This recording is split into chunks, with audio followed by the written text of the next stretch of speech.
Welcome to iDream media. So జనరల్గా coffee గింజలతో తయారు చేసే కాఫీ పౌడర్తో మనం కాఫీ తయారు చేసి తీసుకుంటూ ఉంటాము.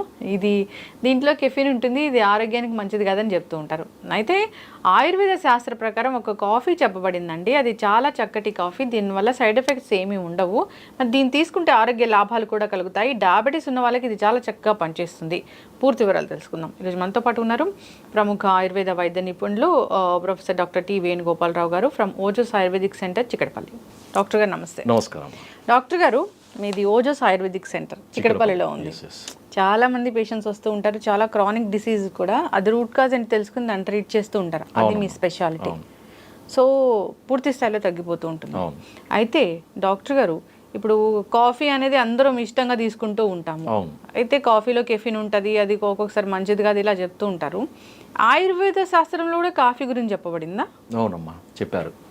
అంటే మనకి ఇప్పుడు రెగ్యులర్గా వాడే కాఫీ చాలామందికి ఏండ్ల తరబడి అలవాటు ఉంటుంది. అది తాగకుండా ఉండలేని పరిస్థితి. అది మానేస్తే తలనొప్పి లేస్తుందనో, లేకపోతే నిద్ర పట్టట్లేదనో, లేకపోతే ఆకలి వేయట్లేదనో, రకరకాల ఇవన్నీ కూడా కారణాలు చెప్తుంటారు కాఫీ మానేయాలంటే. ముఖ్యంగా డయాబెటీస్ వచ్చిన తర్వాత కాఫీ డాక్టర్లు చాలామంది మానేయమని చెప్తారు. ఎందుకంటే దాంట్లో ఉండే కెఫిన్ యొక్క ఎఫెక్ట్ అనేది మనకి నర్వస్ సిస్టమ్ మీద కొంచెం ఎఫెక్ట్ చూపిస్తుంది. కాబట్టి చాలామంది డాక్టర్లు అయితే సజెస్ట్ చేసేది టీలు, కాఫీలు, తర్వాత కెఫిన్ ఉండే డ్రింక్స్, దాంట్లో ఒకటి టీ, ఒకటి కాఫీ, ఒకటి తర్వాత కూల్ డ్రింక్స్, కాఫీ మన ఈ సాఫ్ట్ డ్రింక్స్ అంటారు, ఈ మూడు మానేమని చెప్తారు. ముఖ్యంగా చాలామందికి మన దగ్గర మన సౌత్ ఇండియాలో అలవాటు ఏంటంటే కాఫీ. అవును. మరి డయాబెటీస్ వచ్చిన తర్వాత కాఫీ మానేయాలంటే వాళ్ళకి ఒక రకమైన ఇబ్బంది అనమాట. సో వాళ్ళకి ఇష్టమైన కాఫీ మానేయాలి అంటే దానికి ఆల్టర్నేటివ్ ఏముంది? తప్పకుండా ఉంది. ఆయుర్వేదంలో మనకి దీని గురించి చెప్పారన్నమాట. కాఫీ అని డైరెక్ట్ చెప్పకుండా కానీ దాన్ని తయారు చేసుకునే పద్ధతి, అది కూడా కాఫీ లాగా ఉండే పద్ధతి ఆయుర్వేదంలో చెప్పారు. దీంట్లో మనకి వాడేది ఏంటంటే ఇది డేట్ కెర్నల్ కాఫీ అంటారు అనమాట. దీన్ని డేట్ అంటే మీకు తెలుసు కదా, డేట్స్ మామూలుగా ఖర్జూర గింజల కాఫీ. అందరికీ ఖర్జూర పండు గురించి తెలుసు కానీ ఖర్జూర గింజల గురించి చాలా తక్కువ మందికి తెలుసు. ఖర్జూర పండు తినేసి గింజలను పడేస్తారు. ఇప్పుడు నేను చెప్పిన తర్వాత మీరు ఎవరు కూడా ఆ గింజలను పడేరు, అది నా గ్యారంటీ. ఎందుకంటే ఈ గింజలతోని కాఫీ తయారు చేస్తారనమాట. డేట్ కెర్నల్ కాఫీ అంటారు. సార్ మరి ఇది ఎలా తయారు చేస్తారు? ఒక డౌట్. దీనివల్ల ఉపయోగాలు ఏంది? షుగర్ వాళ్ళు తీసుకోవచ్చా? ఇంతమంది అడుగుతారు, డయాబెటిక్ వాళ్ళు తీసుకోవచ్చా? ఎందుకు తీసుకోవాలి? ఎలా తీసుకోవాలి? మరి కాఫీ లాగానే తీసుకోవాలి? ఇవన్నీ కూడా డౌట్స్ ఉంటాయి. సో అవన్నీ కూడా మనం ఇప్పుడు వివరంగా చూద్దాం. ఈ వీడియో మీరు ఫస్ట్ నుంచి లాస్ట్ వరకు చూడండి. చూస్తే మీకు నేను చెప్పే ఈ బెనిఫిట్స్ అన్నీ కూడా మీకు అర్థమవుతాయి. ఆల్టర్నేటివ్, కాఫీ టు ఆల్టర్నేటివ్ ఇది ఎందుకు అనేది మీకు అర్థమవుతుంది అనమాట. ఫ్రెండ్స్, మనకి ఈ డేట్ కెర్నల్ కాఫీని తయారు చేయడానికి డేట్ సీడ్స్ అంటే ఖర్జూర గింజలు కావాలన్నమాట. మీరు తయారు చేసుకోవచ్చు, లేదంటే మార్కెట్లో కూడా ఇది మనకి readymade date kernel coffee powder అంటే మీకు మార్కెట్లో దొరుకుతుంది. మీకు ఆన్లైన్లో దొరుకుతుంది, ఆఫ్లైన్లో కూడా దొరుకుతుంది. లేదు సార్ మేము తయారు చేసుకుంటాం, మాకు బయట దొరికింది గ్యారెంటీ ఉండదు, మాకు ఇష్టం ఉండదు అంటే మీరు తయారు చేసుకోవచ్చు. దాని కొరకు ఏం చేయాలంటే ఒక 20 ఖర్జూర గింజలు అంటే ఖర్జూర పండు లోపల, ఖర్జూర పండు వాడుకోండి, ఆ లోపల గింజలు తీసుకొని మీరు ఓవెన్లో దాన్ని మీరు రోస్ట్ చేయాలన్నమాట. దానికి ఏంటంటే మనకి ట్రే ఉంటుంది కదా, ఆ ట్రేలో పార్చర్ అది ఒకటి పేపర్ ఉంటుంది, ఆ పేపర్ మీద గింజలను అక్కడక్కడ పెట్టేసి ఒక 30 నుంచి 40 నిమిషాలు ఓవెన్లో పెట్టాలన్నమాట. ఓవెన్ పెట్టిన తర్వాత అది ఏమవుతుంది అంటే రోస్ట్ అవుతుంది.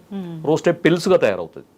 అప్పుడు ఏంటంటే దాన్ని తీసి మీరు బ్లెండర్లో వేసి కోర్స్ పౌడర్ చేయాలి. అంటే బరక చూడడం చేయాలి, అంటే మెత్తటి పౌడర్ లాకుండా మనకి డస్టీ లేకపోతే మనకి ఎట్లా ఉంటుందో అలా చేసుకొని మీరు మంచిగా ఒక కంటైనర్లో పెట్టుకుంటే మీకు కాఫీ పొడి తయారైపోయింది. అద్భుతమైన కాఫీ పొడి. ఓకే, కాఫీ పొడి లాగానే ఉండే కాఫీ టేస్ట్ కూడా అలాగనే ఉంటుంది అనమాట. నేను చెప్తాను ఇంకా. సో ఇది తయారైన తర్వాత ఇప్పుడు మనం 20 ఖర్జూర గింజలతోని తయారైంది 4 కప్పులు తయారవుతుంది. 4 కప్పుల కాఫీ తయారు కావడానికి అది సరిపోతుంది అనమాట. ఇంకా ఎక్కువ కావాలంటే మీరు ఎక్కువ గింజలను తెచ్చుకొని మీరు ఎక్కువ చేసుకోవచ్చు, అదేం సమస్య కాదు. లేదు మా దగ్గర అవన్ లేదు, మరి ఏం చేయాలంటే మామూలుగా మూకుల్లో అది బాగా పెలుసుగా తయారయ్యే వరకు వేయించి మరి ఇంతకుముందు చెప్పినట్టు రోకలతో దంచి కానీ లేకపోతే బ్లెండర్లో వేసి కానీ మిక్సీలో వేసి కానీ ఏదన్నా వేసి మీరు పొడి చేసుకొని మీరు గాజు సీసాలు కాఫీ ఎలా అయితే పెట్టుకుంటారో అట్లా పెట్టుకొని మీరు హ్యాపీగా వాడుకోవచ్చు. ఇది ఎలా వాడాలి సార్ అంటే దానికి కూడా సేమ్ మీరు ఇది పేరు మారింది కానీ అది కాఫీయే. కాఫీ అయితే ఏ విధంగా వాడతారు అంటే instant coffee, for example instant coffee ఎలాగైతే వాడతారో అలాగే వాడుకోండి. లేదు సార్ మాకు ఫిల్టర్ కాఫీ ఇష్టం, ఫిల్టర్ కాఫీ లాగా యూజ్ చేసుకోండి ఆ పౌడర్ని. కాఫీ పొడికి ఇది ఆల్టర్నేటివ్ అనమాట, కాఫీ పొడి బదులు ఇది పెట్టుకోండి అంతే. ఓకే, మరి ఇంకొకటి ఇది తయారు చేసుకున్న తర్వాత దీని రుచి, సార్ మాకు కాఫీ రుచి బాగా అలవాటైంది సార్, మాకు ఇది తీసుకుంటే మా కాఫీ రుచిలాగానే ఉంటుంది, అద్భుతంగా ఉంటుంది. దీని ఫ్లేవరు అచ్చు యాజ్ ఇట్ ఈజ్ కాఫీ లాగానే ఉంటుంది. బ్రౌన్ అంటే ఆకర్షణీయమైన బ్రౌన్, అంటే ఎట్లా చెప్పాలంటే బ్యూటిఫుల్ బ్రౌన్ కలర్ అని చెప్పారనమాట ఆ టెక్స్ట్లలో. So beautiful brown colour, flavour కూడా మనకు సేమ్ యాజ్ ఇట్ ఈజ్. మీరు కాఫీ తాగుతున్నామా కెర్నల్ డేట్ సీడ్ కెర్నల్ తాగుతున్నామా అనేది మీకు తేడా తెలియనంత ఉంటుందన్నమాట దాని ఫ్లేవర్. తర్వాత కలరు, టేస్ట్, తర్వాత ఇది ఇంకేముందంటే కొంచెము చిరు అంటే కొద్దిగా తక్కువ, అంటే మామూలుగా కాఫీ టేస్ట్తో పాటుగా మీకు ఏమవుతుందంటే ఇది ఒక చిరు చాక్లెట్ కలర్, చాక్లెట్ ఫ్లేవర్, కొంచెం చాక్లెట్ మిక్స్ అయితే ఏదైతే మనకు ఫ్లేవర్ వస్తుందో రుచి, ఆ రుచి కూడా ఉంటుందన్నమాట. తర్వాత కొంచెం నటి అంటే గింజ పొడి వేసిన టేస్ట్ కొద్దిగానే తగులుతుంది అనమాట. కానీ ఓవరాల్గా మాత్రం ఇది యాజ్ ఇట్ ఈజ్ మనం రెగ్యులర్గా వాడే కాఫీ రుచి మాత్రమే ఉంటుందన్నమాట. సో రోజుకి 2 సార్లు తాగండి, 3 సార్లు తాగండి, ఎటువంటి నష్టం లేదు. డయాబెటీస్ వాళ్ళు హ్యాపీగా నిరభ్యంతరంగా నిర్మోహమాటంగా ఇది ఎన్నిసార్లైనా తాగొచ్చు. ఎందుకు అంటే దీంట్లో అలవాటు కొరకు తాగేది కాకుండా హెల్త్ పరంగా కూడా దీన్ని తాగడానికి అవకాశం ఉందన్నమాట. ఎందుకు అంటే మీకు డయాబెటీస్లో ఇన్సులిన్ రెసిస్టెన్స్ అంటే ముఖ్యంగా టైప్ 2 డయాబెటీస్ అంటే మనకి వయసు 40 సంవత్సరాలు దాటిన వాళ్ళలో వచ్చే డయాబెటీస్ టైప్ 2 డయాబెటీస్ అంటారు కదా, చాలా మందిలో వచ్చే డయాబెటీస్. అది టైప్ 2 డయాబెటీస్లో ఎక్కువగా ఉండేది ఇన్సులిన్ రెసిస్టెన్స్ అని అంటారు అనమాట. అంటే ఇన్సులిన్ మనకి రెసిస్టెన్స్ ఉండడం వల్ల ఏమవుతుందంటే ఈ రక్తంలో ఉన్న బ్లడ్ షుగర్ అనేది మన శరీర కణాలకి అందదన్నమాట. ఎందుకు? ఇన్సులిన్ అక్కడ పనిచేయదు, రెసిస్టెన్స్ ఉంటుందన్నమాట. సో అలాంటి కండిషన్ని ఇది తగ్గిస్తుంది అనమాట. ఇన్సులిన్ రెసిస్టెన్స్ని తగ్గిస్తుంది కాబట్టి మనకి రక్తంలో ఎక్కువగా ఉండే షుగర్ లెవెల్స్ అనేవి తగ్గుతాయి. ఎందుకంటే ఆ రక్తంలో ఎక్కువగా ఉండే షుగర్ అంతా కూడా మనకి రక్త కణాలలోకి మన శరీర కణాలకి అబ్జర్వ్ అవుతాయి. అప్పుడు రక్తంలో ఉండే షుగర్ తగ్గుతుందన్నమాట. సో ఎంత తగ్గుతుంది అనేది మనిషి యొక్క వ్యక్తిగతంగా మారుతుంది. రోజు ఎన్నిసార్లు తాగాలనేది మీరు షుగర్ టెస్ట్ చేసుకుంటూ 2 సార్లు తాగాల, 3 సార్లు తాగాల, అది మీ ఇష్టం. 1 కప్పు తాగాల, అరకప్పు తాగాల, అది మీ ఇష్టం. 1 కప్పు తాగొచ్చు, 2 కప్పు తాగొచ్చు, మాటికి తడవకొకసారి 2 కప్పులు తాగండి పర్వాలేదు, 1 కప్పు తాగండి పర్వాలేదు, అరకప్పు తాగండి పర్వాలేదు. మీరు షుగర్ లెవెల్స్ చూసుకుంటూ మీరు వాడండి. తిన్న తర్వాత వాడాలా, తినకముందు వాడాలంటే అది మీ ఇష్టం. తినకముందు అర్ధగంట ముందు కానీ లేకపోతే తిన్నాక 1 గంటన్నర తర్వాత కానీ మీరు ఇది వాడుకోవచ్చు. రోజు వాడుకోవచ్చు అంటే ప్రతిరోజు వాడుకోవచ్చు. దీనివల్ల ఎటువంటి నష్టము ఉండదు. మీరు కాఫీ ఏళ్ళ తరబడి తాగుతున్నారు కదా, నష్టం తెలిసినా కానీ ఏళ్ళ తరబడి వాడుతున్నాం. ఇది లాభదాయకమైనది, ఎన్ని రోజులు వాడినా నష్టమే ఉండదు. దీంట్లో ఇంకోటి ఏంటంటే ఈ డయాబెటీస్ పేషెంట్స్లో కొన్ని రకాల మందుల వల్ల మనకి మినరల్ డెఫిషియన్సీ అనేది వస్తుంది, విటమిన్ డెఫిషియన్సీ అనేది వస్తుంది అనమాట. సో దీంట్లో మనకి మినరల్స్ ఉన్నాయి, విటమిన్స్ ఉన్నాయి, తర్వాత ఒక రేర్ ఒమేగా-9 ఫ్యాటీ యాసిడ్ అనేది ఒకటి ఉంటుంది అనమాట. ఒమేగా-3 ఫ్యాటీ యాసిడ్స్, ఒమేగా-6 fatty acids, omega nine fatty acids అని ఈ ఫ్యాటీ యాసిడ్స్ రకరకాలుగా ఉంటాయి అన్నమాట. సో దాంట్లో రేరెస్ట్ అనేది ఒమేగా-9 ఫ్యాటీ యాసిడ్. ఇది చాలా రకాల ఫుడ్ వాటిలో ఉండదు అనమాట ఇది. సో మనకి ఈ సీడ్ కెర్నల్ మనకి ఏంటంటే డేట్ కెర్నల్ కాఫీలో మనకి తీసుకోవడం వల్ల ఏమవుతుందంటే ఒమేగా-9 ఫ్యాటీ యాసిడ్ వల్ల ఇమ్యూనిటీ అనేది కూడా పెరుగుతుందన్నమాట. ఎందుకంటే ఇమ్యూనిటీ సంబంధించిన కణాల యొక్క ఎదుగుదలకు, వాటి డెవలప్మెంట్కు, తర్వాత వాటి డిస్క్రిమినేషన్కి మనకి ఈ ఫ్యాటీ యాసిడ్స్ అవసరం అన్నమాట. సో ఇన్ని రకాల హెల్త్ బెనిఫిట్స్ దీనివల్ల ఉన్నాయి కాబట్టి డయాబెటిక్ పేషెంట్స్ నిరభ్యంతరంగా వాడవచ్చు, ఎంతకాలమైనా వాడవచ్చు. మీరు రెగ్యులర్గా వాడే మందులకి అదనంగా మాత్రమే వాడాలి. సార్ మీరు షుగర్ తగ్గుతుందని చెప్పారు కదా, మేము షుగర్ మందులు వాడేసి ఇది వాడొచ్చా అంటే అట్లా కాదు.